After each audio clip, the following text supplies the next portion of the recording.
use a professional designer for the interior layout. Here's an example for the interior. One of my clients had a book that was about the Revolutionary War, and I'll show you this momentarily. But we had two ways of going with the internal page layout. This, you can see, the margins were not as big and the type was smaller.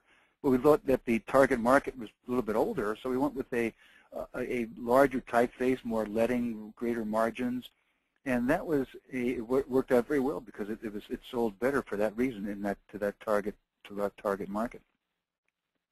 We need a professional designer for the cover design. This is my first book, and I designed the cover, and it did not sell well. As a matter of fact, Barnes & Noble at the time said they would take the book if I changed the cover, and I did. So I went to a professional designer and had the cover changed and came up with this cover. I wanted to keep this crossword jigsaw puzzle here, but so some restrictions. But he even broke that up to make it look more dynamic and not static like this. But when you use a professional cover designer, and you'll see the difference. Now this is, test your covers. This is something that will help you, I think. That this is a book about one of my clients about a Revolutionary War period cannon train taking cannons from Boston to Fort Ticonderoga, New York. And we tested this, and we found out that black and white did not go over well. This looked like, the feedback looked like the Patriot was hanging there. This did not have a cannon on it. So we went with one of these three, 2, 3, or 5, and just quickly figure out which one you think that we went with.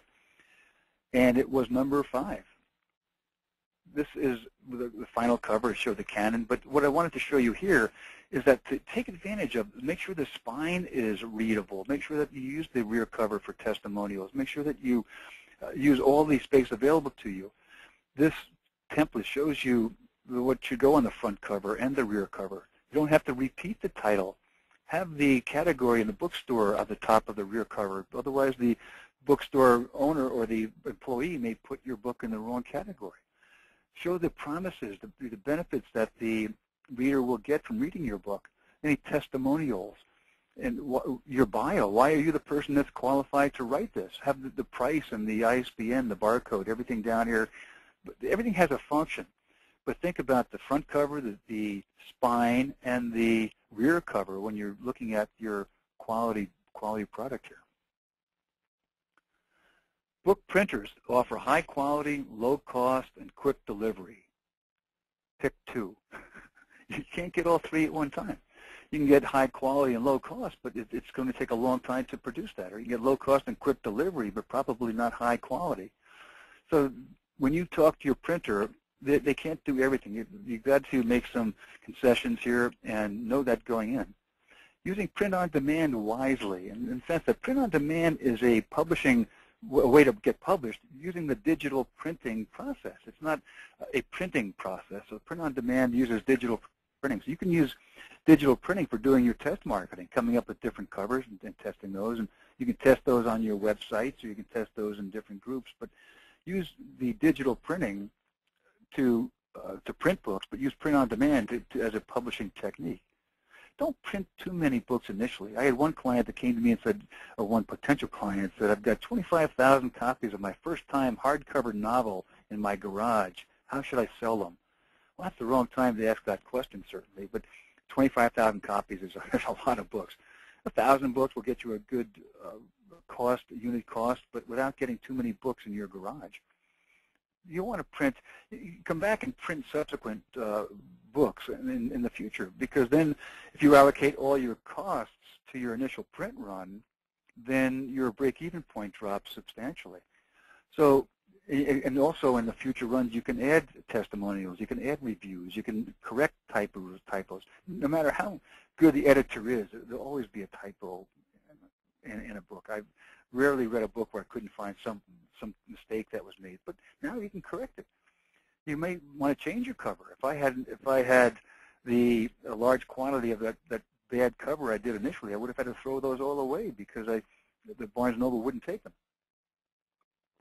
So the idea is that just be logical about that. Print 1,500 books. If you have some pre-pub sales, pre-publication sales, that's different. I'm talking about just the most likely scenario of book printing.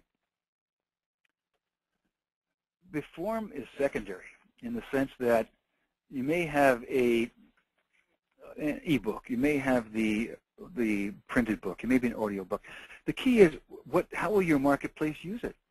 Do they want a DVD? I did a video, my job search books, I really had trouble describing how to interview properly using the right posture or eye communication and gestures. So I did a video about that. Then I did a video helping authors perform on TV and radio shows called You're on the Air. The same process. I was able to show how to have good posture, eye communication, and gestures, and how to smile. But that was something that the form was different because I had a different objective for it. I did a series of booklets for the college marketplace because they didn't want students didn't want to pay $14.95 for a book where they got the same information for free. And the college bought the booklets from me. The idea is that find out what the market needs, and then you would give them what they want in a form in which they want it. Know your pub date. You'll hear the word pub date. That's your publication date. The other dates you'll find or hear about are bound book date, and the other is the ship date. Well, the pub date is the one that the reviewers will ask you about. They want the pre-pub reviewers want your advanced reading copies 3 or 4 months before publication date. Book clubs, catalogs want it 3 or 4 or more before your pub date. Other reviewers want it post-pub. So know when your target market wants the information, and your pub date is like the grand opening. It's something that is arbitrary. So come up with the publication date once you get all the bugs out of your system, and then make sure you deliver on your promise. If you have a lot of testimonials, if your promotion is telling everybody how great your book is, well, you've got to deliver that in your copy. Otherwise, you get some bad word of mouth. But if you say yours is the most complete book on this topic, well, it better be. So have that information and just deliver. Give people what they expect. It's the old saying, tell me quick and tell me true, or else, my friend, the heck with you.